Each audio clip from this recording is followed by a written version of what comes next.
Cancer, hi! Welcome to Mystic Queen PH at ito ang inyong energy update for March 16 to 31, 2024. This is a general reading. Just take what resonates. Watch your Sun, Moon, Rising, Venus for other messages. And thank you sa lahat ng mga sumusuporta dito sa ating channel. Just a reminder, gamitin nyo lamang ang reading na to bilang gabay. Pa-follow, like na rin ang ating Facebook, TikTok, lahat po yan Mystic Queen PH. Like, share, subscribe, turn on post notifications para lagi kayong updated sa ating mga readings. And please check out my Shopee.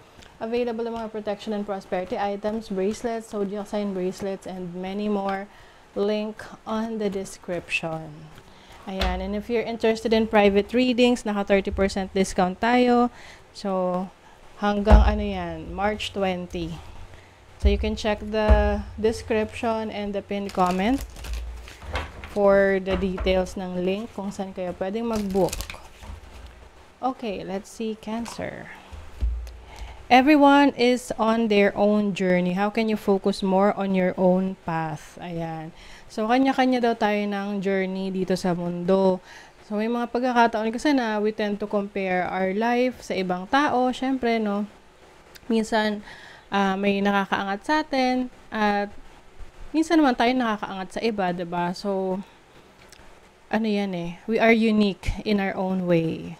Yan. So, how can you focus more on your own path? So, yung iba sa inyo, mas magpo-focus kayo sa inyong sariling destiny, yung inyong purpose, yung life's purpose ninyo.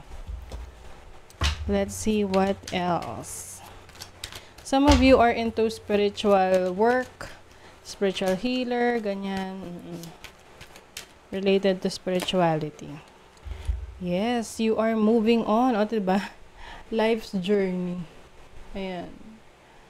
May new endeavor. O, may mga bagong simula. You are moving forward. Pwedeng meron ka ng iniwan na sitwasyon na you feel na stuck ka dun sa lugar na yon, sa taong yon. So ngayon, you are moving on, you are moving forward, you are making a new story para sa buhay mo.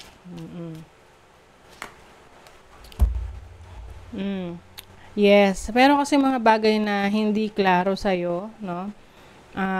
Maaring confused ka sa situation mo, you feel na hindi ka na komportable or hindi ka na masaya sa situation na meron ka.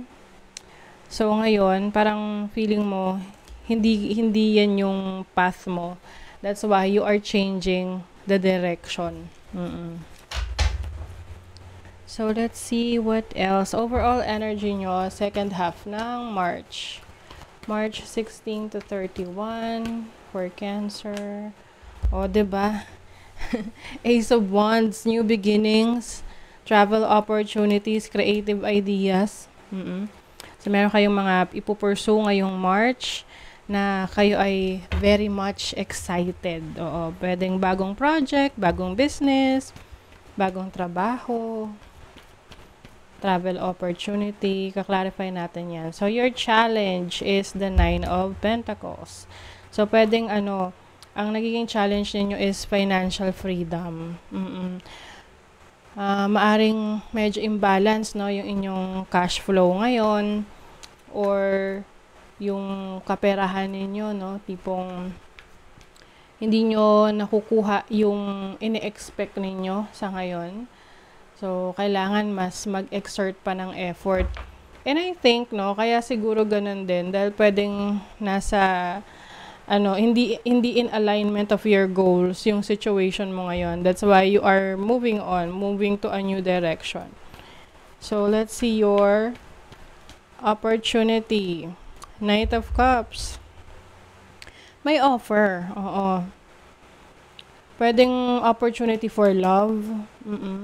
Anything that is new and exciting para sa'yo. Pwedeng may nag-offer ng business, trabaho, career para sa'yo. Pwede ring romantic connection. For most of you, romantic connection to pwedeng you are opening up to someone. Oo. Mukhang maganda naman yung kanyang intention. So, what is your blessing? Oh. Cancer. Meron talaga kayong iniiwanan na sitwasyon. Yung iba sa inyo, lilipat ng bahay, lilipat ng trabaho, lilipat na ng business. Kasi magsisimula ulit kayo sa ibang lugar. You're finding your purpose. Maaring ina-align mo talaga yung sarili mo sa mga ina-align mo siya sa mga goals mo sa buhay. What is the Ace of Wands? Seven of Swords. Yung iba sa inyo patakas. Palihim na umaalis. Alam yung tipong yung mga plano mo hindi mo sinasabi sa iba. Oo, kasi pwedeng natuto ka na dati bawat plano mo sinasabi mo sa iba tapos nabubulilyaso, na-jinx, no?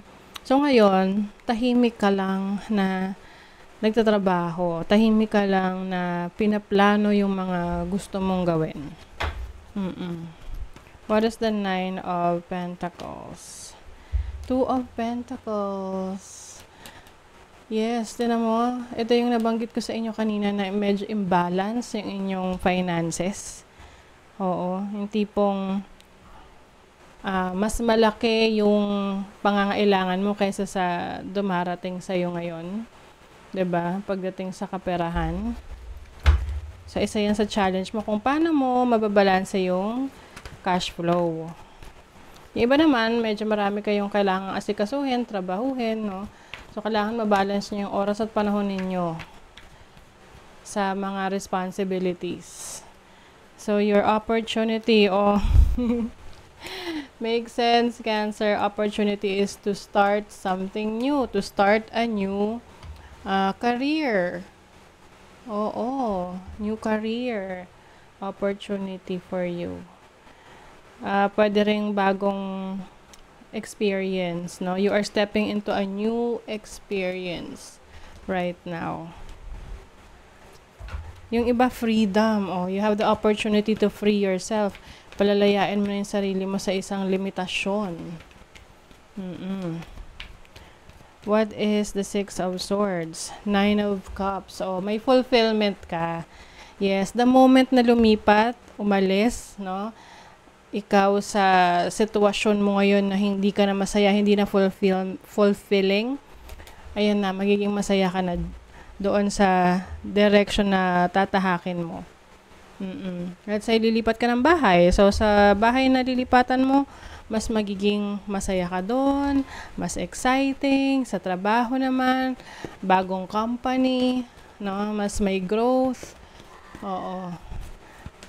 Relationship naman, o kung meron kang iwanang relationship na alam mong hindi mo din i-deserve, no?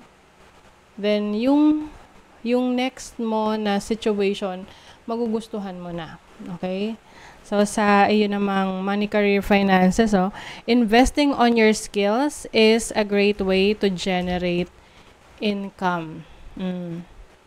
Kailangan daw talaga nag-invest ka rin sa iyong mga kakayanan, abilities, 'di ba? Para ma-improve natin yung ating mga kakayanan. Yung abilidad natin, 'di ba? Dapat hindi lang tayo nagsistick sa kung ano yung alam natin ngayon. Syempre nag-e-evolve yung mundo, nagbabago. Kailangan i-upgrade din natin. Updated rin tayo sa mga changes. Sa mga latest technology or latest sa kung ano man yung interest natin. So, if you're in a relationship, ba sa inyo nagsisimula pa lang yung relationship, pwedeng meron tong potential para sa inyo. Pwede rin, kung kayo naman ay single, baka makikilala nyo na anytime soon yung person that you're dealing with. So, if you're also single, importante na may honesty. Baka merong may magtatapat ng feelings nila towards you. Or pwedeng ikaw tong magtatapat ng feelings towards the other person. So, malaki yung possibility niyan na itong relationship na to ay lumago in the future kung nagtitiwala kayo para sa isa't isa. Mas maganda na open ang inyong communication, walang tinatago, no? So, be open to discussion, kung ano yung expectations nyo sa isa't isa, kasi may potential to. So, if you are in a relationship naman, importante na may tiwala kayo sa person nyo. Kasi the moment na wala na kayo ng tiwala, medyo mahirap nang i-manage yung relationship. Okay? So, that is your reading, Cancer. Thank you so much. Bye!